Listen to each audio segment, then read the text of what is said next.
आज हम आपको एक जालिम रानी की दिल दहला देने वाली कहानी सुनाएंगे। उस रानी का नाम सुल्ताना था और उसके खौफ का आलम ऐसा था कि लोग उसका नाम सुनते ही थर थर कांपने लगते। वह मुसलमानों से नफरत करती थी और उन्हें इस्लाम से दूर करने के लिए हर तरह के जुल्म करती थी। उसने ऐलान किया था कि जो भी मुसलमान नमाज अदा करेगा उसे भूखे शेर के आगे फेंक दिया जाएगा। शेर उस इंसान को चीर फाड़ कर खा जाते और यह मंजर देखकर बाकी लोग डर के मारे खामोश हो जाते। इस डर के साए में लोग रानी की गुलामी करने पर मजबूर थे। लेकिन बगदाद के पास एक छोटा सा गांव था जो रानी सुल्ताना की नजरों से बचा हुआ था। वहां के लोग अल्लाह पर गहरा भरोसा रखते थे और अपनी जिंदगी को नेक रास्ते पर गुजारते थे। इसी गांव में अम्मा फातिमा नाम की एक बूढ़ी औरत रहती थी। वह बहुत ही नेक और ईमानदार थी। उनके शौहर का इंतकाल हो चुका था और अब वह अपने बेटे सुलेमान के साथ रहती थी। सुलेमान एक जवान, खूबसूरत और नेक इंसान था। पूरे गांव में लोग उसे इज्जत की नजर से देखते थे। वह हमेशा लोगों को दीन की बातों से रूबरू कराता और उनकी परेशानियों का हल बताता। उसकी बातें सुनकर लोगों का ईमान और मजबूत हो जाता। एक दिन रानी सुल्ताना के सिपाहियों ने सुलेमान को पकड़ लिया और उसे शेर के सामने फेंकने का हुक्म दिया। लेकिन जब शेर ने सुलेमान को देखा तो उसने उस पर हमला नहीं किया। इसके बजाय शेर उसके पास आकर उसके पैर चाटने लगा, जैसे उसे उसकी नेक दिली का एहसास हो। यह देखकर रानी सुल्ताना हैरान रह गई। उसने सोचा कि इस आदमी में ऐसी क्या खास बात है जो एक भूखा शेर भी इसका कुछ नहीं बिगाड़ सका। सुलेमान की सच्चाई और अल्लाह पर उसके भरोसे ने रानी का दिल बदल दिया। उसने अपने जुल्मों से तौबा कर ली और सुलेमान से माफी मांगी। इस वाक्य ने पूरे इलाके को बदल कर रख दिया। लोग अब डर के साए से निकलकर ईमान की राह पर चलने लगे और रानी सुल्ताना भी एक नेक इंसान बन गई। सुलेमान और उसकी मां फातिमा बहुत गरीब थे।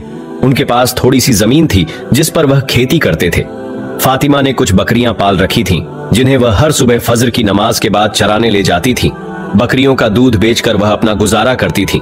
सुलेमान, जो कुरान का हाफिज था, गांव की मस्जिद में इमामत करता था। वह बहुत मेहनती और नेक दिल इंसान था। जंगल में लकड़ियां काटकर और अपनी मां का हर तरह से सहारा बनकर वह अपना फर्ज निभाता था। उसकी मां हमेशा उसे सिखाती थी, बेटा, इस दुनिया में सिर्फ अल्लाह से डरना, बाकी किसी से नहीं। ये बात उसके दिल में बैठ गई थी। एक दिन फजर की नमाज के बाद सुलेमान जंगल में लकड़ियां काटने गया। उस दिन तेज गर्मी थी। लकड़ियां काटते काटते वह थक गया और एक घने पेड़ की छांव में बैठकर आराम करने लगा। तभी पास की झाड़ियों से एक अजीब और भयानक आवाज आई। सुलेमान चौंक गया और सोचने लगा कि यह कोई जंगली जानवर तो नहीं है। उसने अपनी कुल्हाड़ी मजबूती से पकड़ ली और डर के बावजूद झाड़ियों की ओर बढ़ा। जब उसने झाड़ियों के पीछे झांक कर देखा तो वहां एक शेर खड़ा था। शेर का पंजा कांटों से बुरी तरह जख्मी था और खून टपक रहा था। शेर दर्द से कराह रहा था और अपना पंजा ऊपर उठाए खड़ा था। सुलेमान का दिल पिघल गया। उसने सोचा, अगर मैंने इसकी मदद की तो यह मुझ पर हमला कर सकता है, लेकिन इसे इस हालत में छोड़ना भी सही नहीं। अल्लाह का नाम लेकर सुलेमान ने हिम्मत की और शेर के पास गया। उसने धीरे धीरे शेर के पंजे से कांटे निकाल दिए। जैसे ही कांटे निकले, शेर ने राहत की सांस ली और शांत हो गया। उसने सुलेमान को शुक्रगुजार नजरों से देखा और बिना कोई नुकसान पहुंचाए वहां से चला गया। ये वाकया सुलेमान की बहादुरी, दया और अल्लाह पर उसके मजबूत भरोसे का एक अनोखा उदाहरण बन गया। गांव में जब इस घटना की चर्चा हुई तो हर कोई सुलेमान की तारीफ करने लगा। शेर बेहद तकलीफ में था। सुलेमान सोच में पड़ गया, अगर मैंने इसके पंजे से कांटे निकाले तो यह मुझ पर हमला कर सकता है। उसने वहां से जाने का इरादा किया, लेकिन फिर उसके दिल में ख्याल आया, शायद अल्लाह ने मुझे इसकी मदद के लिए यहां भेजा है। मैं अल्लाह पर भरोसा करके इसके कांटे निकाल देता हूं। हिम्मत जुटाकर और अल्लाह का नाम लेकर वह शेर के पास पहुंचा। शेर ने दहाड़ना बंद कर दिया, जैसे वह चाहता हो कि सुलेमान उसकी मदद करे। सुलेमान ने उसका पंजा पकड़कर कांटे निकाल दिए। जैसे ही कांटे निकले, शेर को राहत मिल गई। उसने अपना पंजा जमीन पर रखा और धीरे धीरे जंगल की ओर मुड़ गया। सुलेमान ने अल्लाह का शुक्र अदा किया और लकड़ियों का गट्ठर उठाकर घर की ओर चल पड़ा। चलते चलते उसने पीछे मुड़कर देखा तो शेर उसकी ओर देख रहा था। उसकी आंखों में कृतज्ञता और प्यार झलक रहा था, जैसे वह दिल से शुक्रिया अदा कर रहा हो। जब सुलेमान घर पहुंचा तो वहां लोगों की भीड़ लगी हुई थी। यह देख वह घबरा गया। खुदा खैर करे, मेरी मां को कुछ तो नहीं हुआ। उसने जल्दी से लकड़ियों का गट्ठर फेंका और अंदर भागा। उसकी मां चारपाई पर बैठी थी और आसपास बहुत सी औरतें और लोग रो रहे थे। इनमें से कुछ लोग अनजान थे। सुलेमान ने पूछा, यहाँ क्या हुआ है? आप सब यहाँ क्यों आए हैं? गांव वालों ने बताया, ये लोग बहुत मजबूर हैं। अल्लाह ने इन्हें आपकी मदद के लिए यहाँ भेजा है। तभी एक औरत सुलेमान के पास आई और रोते हुए कहने लगी, हमारी जिंदगी बर्बाद हो गई है, हमारा सुकून छिन गया है, हम खुलकर अल्लाह की इबादत तक नहीं कर सकते। भूखे शेर हमें अपना शिकार बना रहे हैं। मेरे शौहर और बच्चे इन शेरों का शिकार हो चुके हैं। मैं बेवा हो गई हूँ। उसकी बात सुनकर सुलेमान का दिल भर आया। उसने पूछा, यह सब कैसे हुआ? औरत ने आंसू पोंछते हुए कहा, आपको शायद पता नहीं, लेकिन हम पास के इलाके से आए हैं जहां यह सब हो रहा है। हमें इस गांव का आज ही पता चला। रानी सुल्ताना एक बहुत जालिम हुक्मरान है। वह अपने जुल्म से किसी को चैन नहीं लेने देती। हर दिन नए जुल्म करती है। अगर कोई उसके खिलाफ खड़ा होता है तो उसे भूखे शेरों के आगे फेंक दिया जाता है। वह चाहती है कि हर कोई उसका गुलाम बन जाए, इस्लाम को छोड़कर केवल उसी को सजदा करे। उसका घमंड इतना बढ़ चुका है कि कोई उसके सामने खड़ा होने की हिम्मत नहीं करता। सुलेमान ने यह सब सुना और बैठकर गहरी सोच में डूब गया। उसने कहा, आप लोगों ने मुझे पहले क्यों नहीं बताया? मैं देखता हूं कि वह कौन है और कैसे मजलूमों पर इतना जुल्म कर सकती है। गांव की एक बुजुर्ग औरत बोली, नहीं बेटा, तुम मत जाओ। अगर उसे इस गांव की खबर लग गई तो वह किसी को भी जिंदा नहीं छोड़ेगी। वह हमें तबाह कर देगी। लेकिन सुलेमान के दिल में अल्लाह पर यकीन और हिम्मत थी। उसने कहा, अम्मा, आप क्यों डरती हैं? जो लोग चुप रहे वे भी भूखे शेरों की खुराक बन गए। अगर मैं भी उनकी तरह चुप रहा तो मेरा होना बेकार है। मैं अल्लाह पर भरोसा करता हूं, और अगर आवाज उठाने की वजह से मुझे भूखे शेरों के आगे फेंक दिया जाए तो भी मुझे कोई परवाह नहीं। उसने फौरन अपना घोड़ा निकाला और रानी सुल्ताना के महल की ओर बढ़ने के लिए तैयार हो गया। तभी उसकी मां फातिमा रोते हुए बोली, बेटा मत जाओ, वह बहुत जालिम है, वह तुम्हें मार डालेगी। मैं नहीं चाहती कि मेरा बेटा उस जालिम का शिकार बने। मैं कहां जाऊंगी अगर तुम्हें कुछ हो गया? सुलेमान ने अपनी मां को समझाते हुए कहा, अम्मा, आप ये क्या कह रही हैं? आप तो मेरी सबसे बड़ी ताकत हैं। आप ही मुझे हमेशा बहादुरी और यकीन की बातें सिखाती थीं। अब आप इतनी कमजोर क्यों हो रही हैं? सोचिए, वह कितने लोगों की जिंदगी तबाह कर चुकी है। कितने बच्चे यतीम हो गए, कितने परिवार बर्बाद हो गए। अगर हम सब यूं ही डरते रहे तो जुल्म बढ़ता ही जाएगा। अल्लाह ने हमें ये हाथ पांव इसलिए दिए हैं कि हम सच के लिए खड़े हों। डरना सिर्फ अल्लाह से चाहिए। जिनके साथ अल्लाह होता है उनका कोई कुछ नहीं बिगाड़ सकता। यह कहकर वह अपने घोड़े पर सवार हुआ और सीधे रानी सुल्ताना के महल की ओर चल पड़ा। महल पहुंचकर उसने सिपाहियों से कहा, मैं रानी सुल्ताना से मिलना चाहता हूं। सिपाही रानी सुल्ताना के पास आए और बोले, रानी साहिबा, कोई सुलेमान नाम का व्यक्ति है जो आपसे मिलने की इच्छा रखता है। रानी ने गंभीरता से कहा, नहीं, मुझे किसी से नहीं मिलना। उसे कहो कि रानी इस वक्त आराम कर रही है। लेकिन रानी चालाक थी। उसने सोचा, आखिर कौन ऐसा होगा जो मुझसे मिलने की हिम्मत कर रहा है? आमतौर पर लोग मेरा नाम सुनते ही कांप उठते हैं। उसने सिपाहियों को आदेश दिया, पहले यह पता लगाओ कि यह सुलेमान कौन है और वह यहां क्यों आया है। सिपाही सुलेमान के पीछे पीछे उसके गांव पहुंचे। वहां उन्होंने सुलेमान के बारे में पता लगाया। उन्हें मालूम हुआ कि वह एक नेक और पक्का मुसलमान है जो अल्लाह के सिवा किसी से नहीं डरता। वह रानी के जुल्म के खिलाफ खड़ा होने और उससे मुकाबला करने आया था। जब सिपाही महल लौट रहे थे तो उन्होंने रास्ते में लोगों के नारे सुने। लोग कह रहे थे, रानी डर गई, सुलेमान का सामना नहीं कर सकी, इसलिए उसे महल के अंदर नहीं आने दिया। रानी बुजदिल है।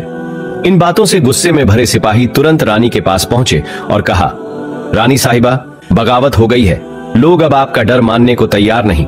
वे आपको बुजदिल कह रहे हैं। रानी यह सुनते ही गुस्से से आग बबूला हो गई। उसने कहा, यह कैसे हो सकता है? किसकी इतनी जुर्रत जो मेरे खिलाफ खड़ा हो?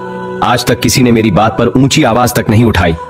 सिपाही ने कहा, रानी साहिबा, वह सुलेमान जिसे आपने मिलने से मना किया था, लोगों ने यह समझा कि आप डर गईं और इसलिए उसे जाने दिया। रानी ने कठोर स्वर में कहा, तो वह सुलेमान है।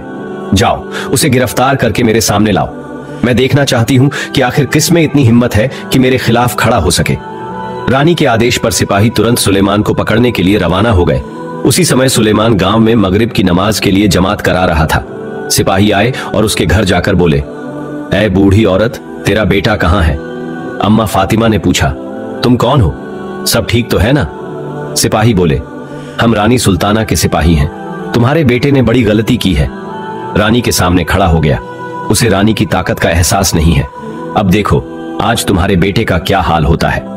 अम्मा फातिमा ने कहा, यह याद रखना, मेरा बेटा सिर्फ अल्लाह से डरता है। अल्लाह से ज्यादा ताकतवर कोई नहीं। वह मस्जिद में जमात करवा रहा है। तुम वहीं जाओ, यहां इंतजार करो। सुलेमान बहादुर और निडर था। थोड़ी देर बाद सुलेमान भी वहां आ गया। सिपाहियों ने उसे गिरफ्तार कर लिया और ले गए। लोगों ने जब देखा कि सुलेमान गिरफ्तार हो चुका है तो उनके हौसले टूट गए। उनके अंदर डर और अधिक बढ़ गया, क्योंकि उन्होंने बड़ी गलती की थी। सुलेमान के लिए उन्होंने रानी के खिलाफ आवाज उठाई थी। अब सुलेमान रानी के जुल्म का निशाना बन चुका था। बाद में रानी उन्हें भी नहीं छोड़ेगी। लोग अपने घरों में छिप गए और दरवाजे बंद कर दिए। सुलेमान को सिपाही रानी के सामने ले आए। रानी ने कहा, अच्छा तो तुम हो जो मेरा सामना करने आए हो, मुझे रोकने आए हो। कौन हो तुम? सुलेमान ने जवाब दिया, ऐ बुजदिल रानी, तुम खुद को कितनी ताकतवर समझती हो। तुम कितने निर्दोष लोगों पर जुल्म कर रही हो, उन्हें भूखे शेरों के आगे फेंक रही हो। तुम चाहती हो उन्हें अपना गुलाम बना लो और उनके आगे सजदा करवाना चाहती हो। कितना घमंड है तुम्हारे अंदर। रानी ने कहा, तुम मेरे बारे में नहीं जानते मैं कौन हूं। मुझसे जो मुकाबला करता है वह मिट जाता है। सुलेमान ने कहा, यह याद रखना, मैं मुसलमान हूं और मेरे साथ अल्लाह की ताकत है। तुम मेरा कुछ नहीं बिगाड़ सकती। बस मैं तुम्हें यह कहने आया था कि तुम यह जुल्म बंद कर दो, वरना मुझसे बुरा कोई नहीं होगा।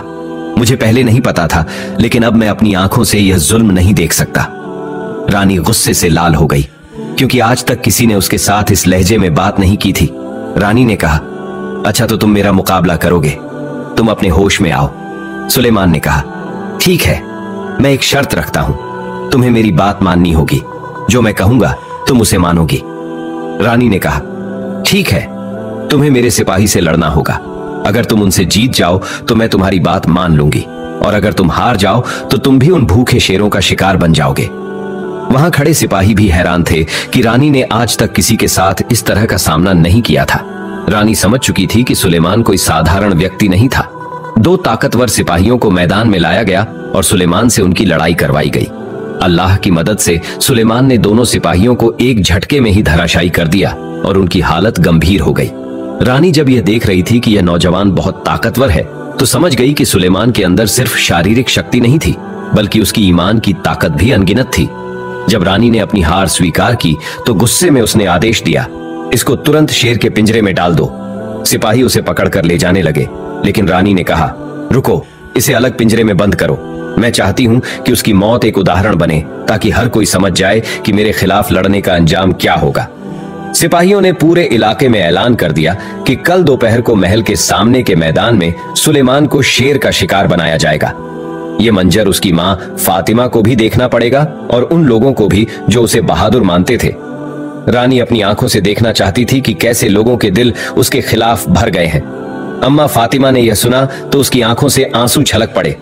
वह हाथ उठाकर अल्लाह से दुआ करने लगी, ऐ अल्लाह, मेरे बेटे को बचा ले, उसे अपनी सुरक्षा में ले लो, जालिम रानी से बचा लो। गांव वाले और लोग भयभीत हो गए, उनका हौसला टूट गया। अब उन्हें डर था कि रानी किसी को भी नहीं छोड़ेगी। लोग कहने लगे, सुलेमान ने इतना साहस दिखाया, रानी उसे कभी नहीं छोड़ेगी। हमने तो कहा था मत जाओ, लेकिन वह हमारी बात को भूल चुका था। वह समझने लगा था कि रानी का सामना कोई नहीं कर सकता। सुलेमान का धर्म तो मुसलमान था, लेकिन उसके अंदर अल्लाह का खौफ नहीं था, बल्कि रानी का खौफ था कि अगर उनके अंदर सुलेमान की तरह अल्लाह का खौफ होता तो वे रानी से बिल्कुल भी नहीं डरते, क्योंकि जिस व्यक्ति के दिल में अल्लाह का खौफ होता है, अल्लाह खुद उसकी सहायता करते हैं। सुबह का सूरज उग आया।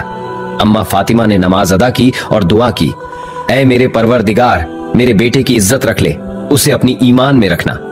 धीरे धीरे दोपहर का वक्त नजदीक आ रहा था। पूरा इलाका वहां जमा हो गया था। हर कोई इस दर्दनाक दृश्य को देखने के लिए तैयार था।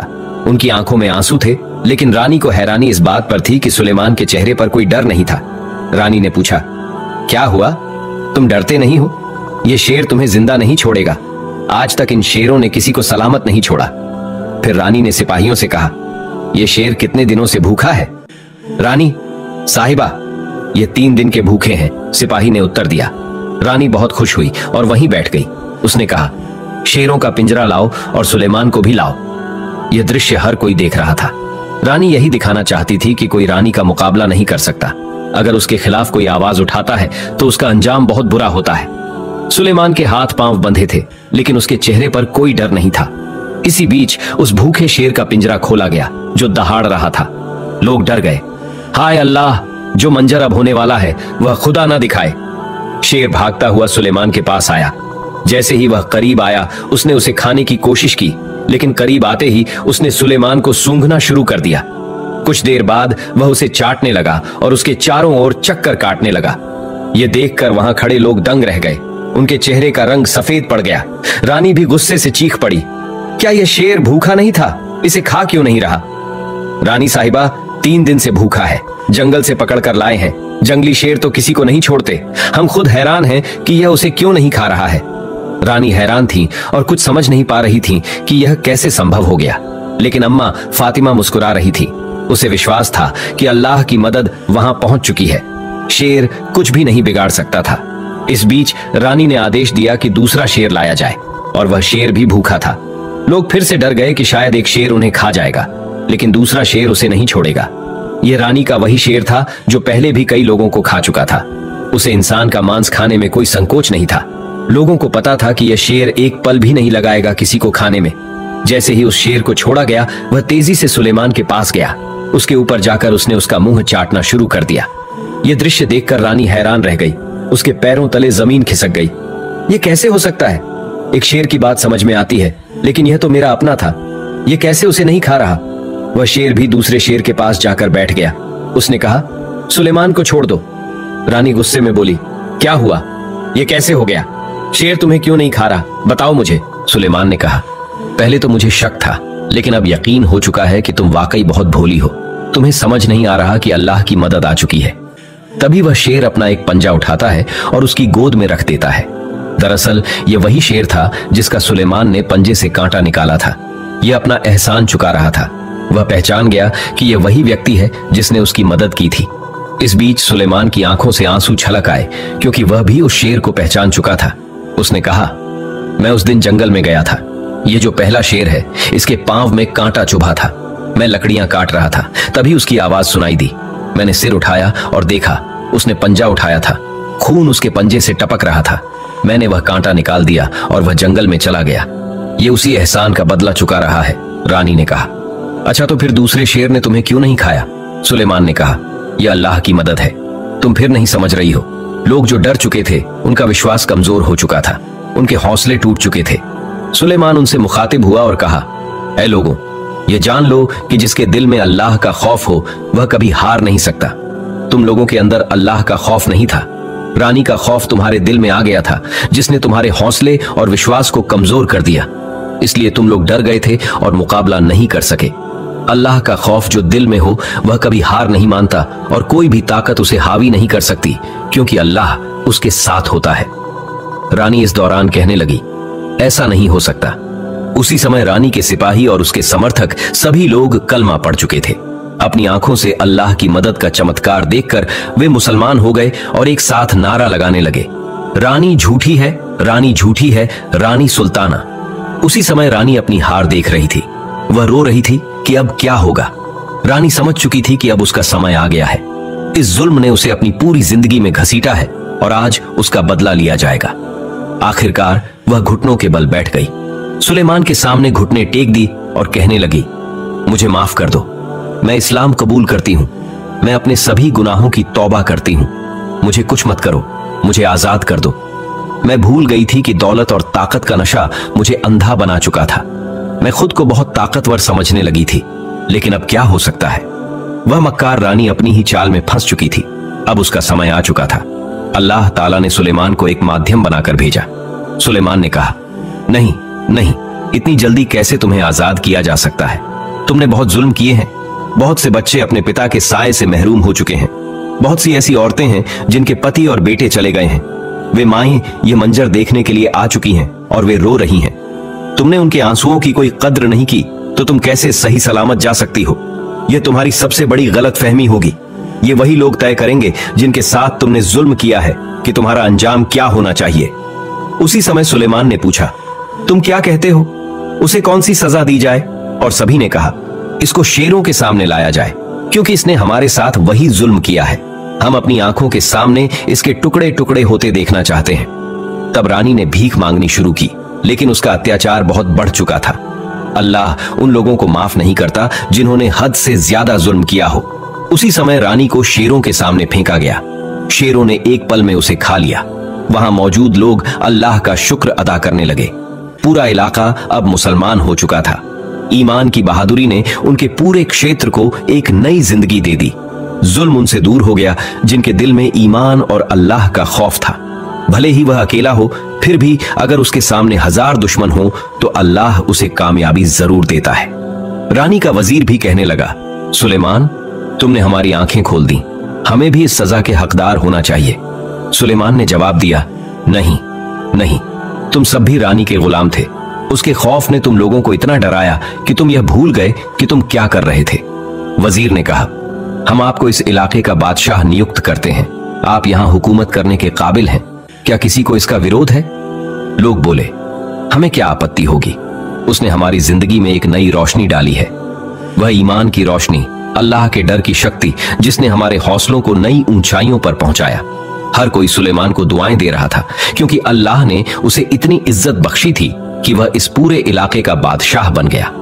अल्लाह पर विश्वास रखने वाले लोग जानते हैं कि उसकी मदद हमेशा उनके साथ होती है। जो लोग इस्लाम के खिलाफ गलतता करते हैं, उनकी अपनी ही नफरत और बुराई उन्हें बर्बाद कर देती है। अगर कोई अल्लाह पर पूरा भरोसा करता है और उसका डर अपने दिल में रखता है, तो उसे कोई भी परेशानी हरा नहीं सकती।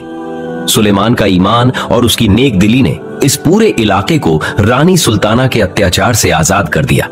सुलेमान ने अपनी ताकत और भरोसे से न केवल अपनी जान बचाई, बल्कि अन्य लोगों को भी बुराई के खिलाफ आवाज उठाने का हौसला दिया। उसकी नेक कार्य की बदौलत पूरे इलाके में अल्लाह की मदद का एक अद्वितीय उदाहरण पेश हुआ, जिसने साबित कर दिया कि ईमान की ताकत हर ताकत से ऊपर होती है। हमें भी अपने अंदर इसी तरह का साहस और अल्लाह का डर रखना चाहिए, ताकि बुराई के खिलाफ लड़ सकें। सुलेमान की कहानी हमें यह सिखाती है कि अल्लाह पर भरोसा रखने वाला व्यक्ति दुनिया की किसी भी मुश्किल को पार कर सकता है। प्यारे दोस्तों, हुजूर सल्लल्लाहु अलैहि वसल्लम का यह खुतबा भी आप सुनते जाइए और इस वीडियो को जितना हो सके ज्यादा से ज्यादा शेयर करिए। दोस्तों, हजरत मोहम्मद सल्लल्लाहु अलैहि वसल्लम का आखिरी हज का खुतबा, जिसे वदा खुतबा या खुतबतुल विदा भी कहा जाता है, आपने ये खुतबा अपने आखिरी हज के मौके पर दिया था। यह खुतबा आप सल्लल्लाहु अलैहि वसल्लम ने 10 जिलहजा 10 हिजरी जिलहिज्जा की 9वीं तारीख दिया था। इस खुतबे में आप सल्लल्लाहु अलैहि वसल्लम ने इस्लाम के मूल्य सिद्धांतों, नैतिकता, सामाजिक और राजनीतिक मामलों, सामाजिक संबंधों, महिला पुरुष समानता और भाईचारे की महत्वपूर्ण बातें बताई। आप सल्लल्लाहु अलैहि वसल्लम ने फरमाया, ऐ लोगों, मेरी बातों को गंभीरता से सुनो, क्योंकि मैं नहीं जानता कि इस साल के बाद मैं कभी फिर तुम में मौजूद होऊंगा या नहीं। इसलिए ध्यान से सुनो कि मैं क्या कह रहा हूं, और इन शब्दों को उन लोगों तक पहुंचा दो जो आज यहां मौजूद नहीं हो सके हैं। मैदान ए अराफात मक्का में 9 जिलहिज 10 हिजरी को मोहम्मद सल्लल्लाहु अलैहि वसल्लम ने हज का आखिरी खुतबा दिया था। बहुत अहम संदेश दिया था। गौर से सुने, हर बात बार बार सुने, सोचे कि कितना अहम संदेश दिया था। 1. ऐ लोगों, सुनो, मुझे नहीं लगता कि अगले साल मैं तुम्हारे दरमियान मौजूद हूंगा। मेरी बातों को बहुत गौर से सुनो और इनको उन लोगों तक पहुंचाओ जो यहां नहीं पहुंच सके। 2. ऐ लोगों, जिस तरह ये आज का दिन, ये महीना और ये जगह इज्जत और हुर्मत वाले हैं, बिल्कुल उसी तरह दूसरे मुसलमानों की जिंदगी, इज्जत और माल हुर्मत वाले हैं। तुम उसको छेड़ नहीं सकते। 3. लोगों के माल और अमानतें उनको वापस कर दो। 4. किसी को तंग ना करो, किसी का नुकसान ना करो, ताकि तुम भी महफूज रहो। 5. याद रखो, तुम्हें अल्लाह से मिलना है और अल्लाह तुमसे तुम्हारे अमाल के बारे में सवाल करेगा। 6. अल्लाह ने सूद ब्याज को खत्म कर दिया, इसलिए आज से सारा सूद खत्म कर दो, माफ कर दो। 7. तुम औरतों पर हक रखते हो और वो तुम पर हक रखती है। जब वो अपने हुकूक पूरे कर रही है तो तुम भी उनकी सारी जिम्मेदारियां पूरी करो। 8. औरतों के बारे में नरमी का रवैया अख्तियार करो, क्योंकि वो तुम्हारी शराकतदार और बेलौस खिदमत गुजार रहती है। 9. कभी जिना के करीब भी मत जाना। 10. ऐ लोगों, मेरी बात गौर से सुनो, सिर्फ अल्लाह की इबादत करो, 5 फर्ज नमाजें पूरी रखो, रमजान के रोजे रखो और ज़कात अदा करते रहो। अगर इस्तिताअत हो तो हज करो। 11. हर मुसलमान दूसरे मुसलमान का भाई है। तुम सब अल्लाह की नजर में बराबर हो, बरतरी सिर्फ तकवे की वजह से है। 12. याद रखो, तुम सबको एक दिन अल्लाह के सामने अपने अमाल की जवाबदेही के लिए हाजिर होना है। खबरदार रहो, मेरे बाद गुमराह ना हो जाना। 13. याद रखना, मेरे बाद कोई नबी नहीं आने वाला, न कोई नया दीन लाया जाएगा। मेरी बातें अच्छी तरह समझ लो। 14.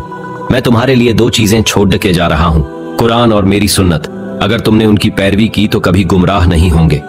15 सुनो, तुम लोग जो मौजूद हो इस बात को अगले लोगों तक पहुंचाना और वो फिर अगले लोगों तक पहुंचाए, और ये मुमकिन है कि बाद वाले मेरी बात को पहले वालों से ज्यादा बेहतर समझ और अमल कर सके। फिर आपने आसमान की तरफ चेहरा उठाया और कहा, 16 अल्लाह गवाह रहना, मैंने तेरा पैगाम तेरे बंदों तक पहुंचा दिया। हम पर भी फर्ज है इस पैगाम को सुने, समझे, अमल करें।